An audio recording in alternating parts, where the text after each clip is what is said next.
of Yahweh. But she didn't listen. She turned into a pillar of salt. Israel! Remember Lot's wife. It's not important where you were. It's important where Yeshua is going to take you. Hallelujah! He's going to take you places you can only imagine. Victory. He will make you the head and not the tail. He will make your name great. He will make your name known as a servant. He will make your name. He will raise up your house. He will raise up your standard. He will raise it if you will only serve Him and no one else. Amen. Amen. To that about Yahweh. Yahweh. Shemot 12:23. Now we're going to go fast. The first mass murder took place on the first Pesach, where there was heightened angelic activity. We see that we just saw that in Bereshit 19. Now in Shemot 12, we're going to see the first mass murder. Allow me to sit down so I can rise with newness of life.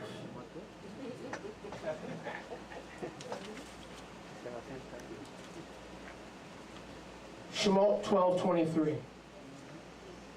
For Yahweh says, I will pass through and smite the Mitzrayim. And when he sees the dam upon the length of one of the two side posts, the Hebrew word is mezuzot, mezuzahs, Yahweh will pass over the door, and He will not allow the destroyer to come into your batim to smite you. See, we've got this religious image. Oh, you know, on the first Pesach, Yahweh smote the Bachorim in Mitzrayim. Yahweh killed the firstborn. No, He didn't. Yahweh doesn't kill. He is of purer eyes than to behold iniquity. He is Kadosh. He is the giver and the author and the maintainer of life. He sends the one who does dirty deeds done dirt cheap. Dirty deeds done dirt cheap. He sends the AC/DC of heaven. S period, A period, tan to do His bidding, but He never takes a life. So the destroyer, according to our sages, listen, in Shemot 12:23, is either Satan or one of his top lieutenants, those Melachim who know that their time is short. They're roaming with Satan, the earth, in great anger, looking for disciples, trying to get them off track, squeeze the life of Yeshua out of them. In Hebrew, the word destroyer, in verse 23, is known by our sages as Malach HaMavet. Write that down. The messenger of death. Malach HaMavet. The messenger of death. This lieutenant of Satan is a demon who executed the first mass murder of the first Pesach. He kills whoever he wishes and whoever Yahweh allows him to. Yahweh allowed him to kill all the firstborn in Mitzrayim, but it wasn't Yahweh. He sent a lieutenant of S period, A period, 10, and in our sages in Judaism call this messenger Malach HaMavet, the messenger of death. Heightened angelic activity during Passover. Would you say that's heightened? That was a mass murder of thousands of Egyptians, all due to unclean angelic activity that was already taking place. Yahweh used it to free our people. That war, that angelic activity was already taking place. Yahweh invaded the darkness and used it to free our people. Now I'm going to show you something you've never seen, Mordecai.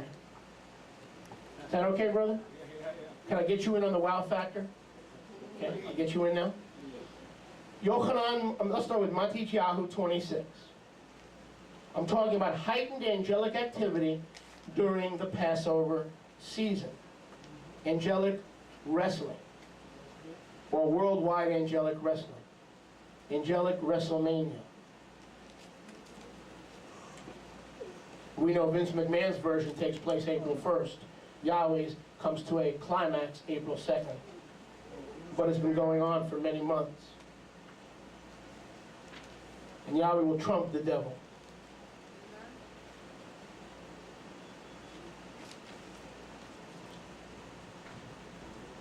Matthew chapter 26, verse 18. Yeshua is getting ready for Pesach. Go back to 17. Now the Moed of Chag Matzot, Matthew 26, 17.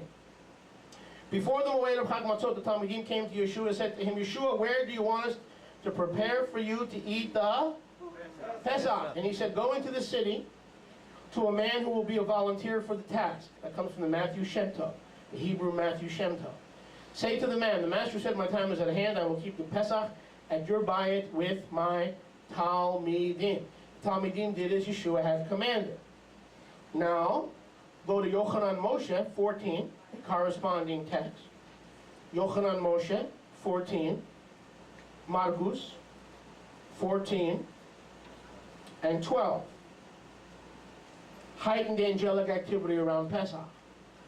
And before the first day of Chag Matzot, when they killed the Pesach, his Talmidim said to him, where do you desire we go and prepare so you may eat the Pesach? He sent two of his Talmidim and said, go into the city, there shall meet you a man bearing a pitcher of wine, and follow him. And whatever he shall go in, say to the owner of the bayit. So, there is number 1, verse 13, a man who bears the water who will meet you. Verse 14, the man who will meet you will take you to the owner of the house. Did you see that? There were 2 people. Not one person, 2 people. One is the man carrying the pitcher of water. The other is the house which that man will lead you to. The one carrying the pitcher of water will lead you to this man's house. That man, Matthew says, the volunteer, was this warring angel of Yahweh who guided the first Talmidim to the upper room, the place of the first Seder. Wow. Are you with me, Britt, or did I lose you?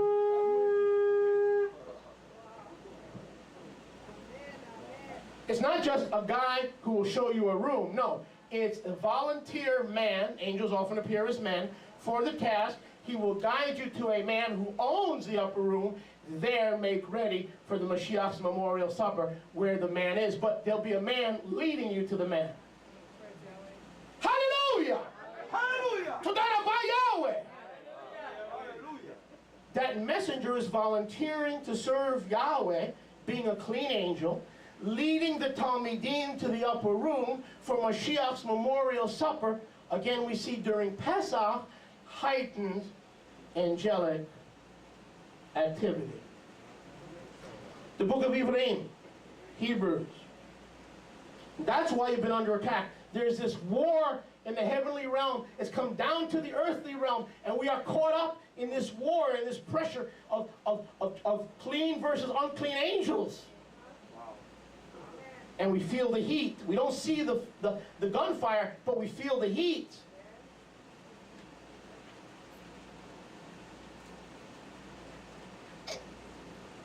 This clean angel was on alert, ready to serve Yahweh and lead the Talmidim to the right place for the appointed time.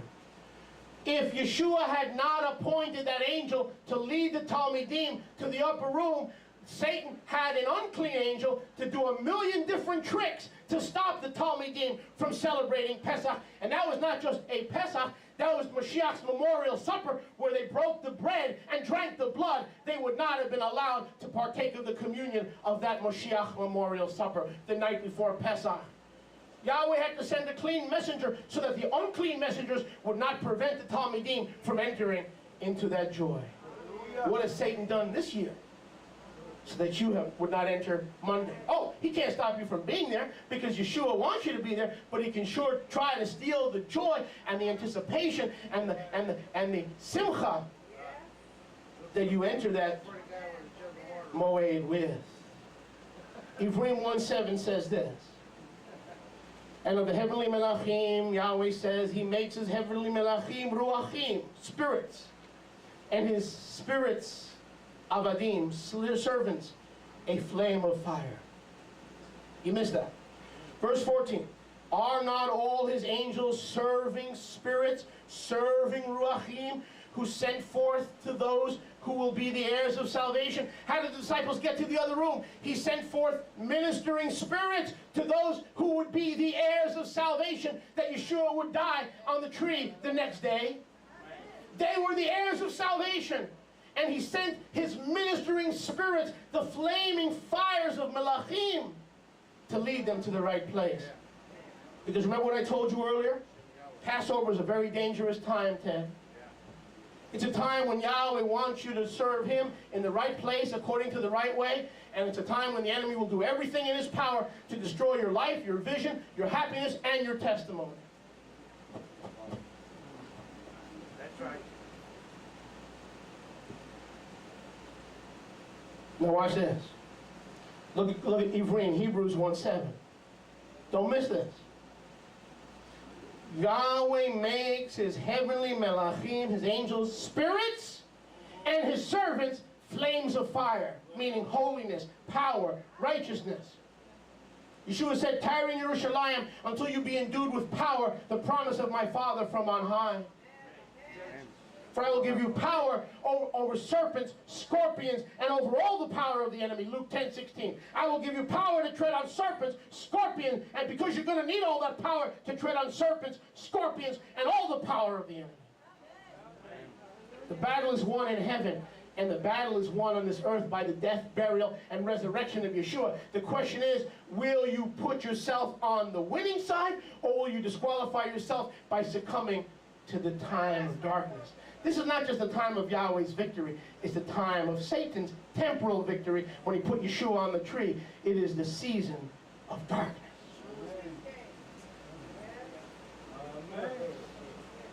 But notice, you missed that, verse 7. The malachim, the clean angels, are spirits, but we are ministers. So that we, as ministers of the clean spirits, are in league with the clean spirits to overcome the world, the flesh, and the devil. You missed that. It's all in one verse. Read it again. Let's read it together. Let's read it together. Come, let us read together, says Yahweh. Though your eyesight be bad, it'll be good. Though your eyesight be like cataracts, it'll be wide open like lenses. Hallelujah. Amen. Verse 7. The melachim of Yahweh, the clean melachim, have been made spirits. But we, His servants, are fire, so that the spirits minister to us, so we can so we can keep the fire, and so that the fire will never go out and never be quenched, somebody. The ruachim,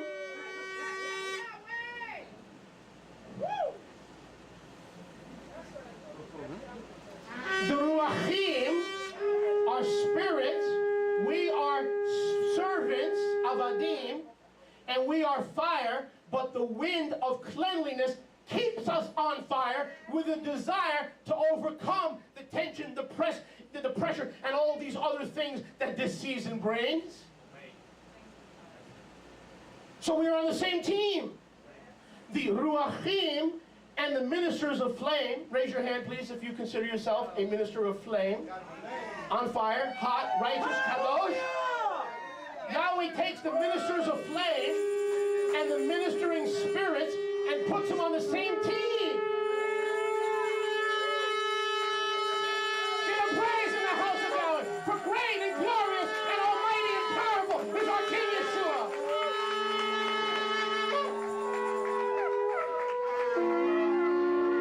He has not left us alone. He's given us a way to keep the fire burning. Shout for Yahweh's glory, His Pesach, His victory, His blood, His body, the victory that overcomes the world, even your faith that overcomes the world. Hallelujah. Hallelujah. Todah rabah Yahweh. Todah rabah Yahweh. Oh, hallelujah. I want to leave you with some good stuff. I want to leave you. Matityahu 26:53. Matityahu 26:53.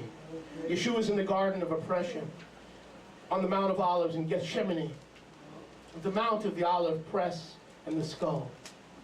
Verse 53, Matityahu. Is anyone enjoying? Amen. Let's try it in the back. Is anyone enjoying? All right! You're out of hibernation. All right! Matityahu 26:53. Kill the clock. Kill the... Thank you, sister. Matthew 26:53. Wait till part 2. Yeshua said, put your sword into the sheath. We are not fighting a physical battle. All those who take up the sword against the devil will perish with the sword.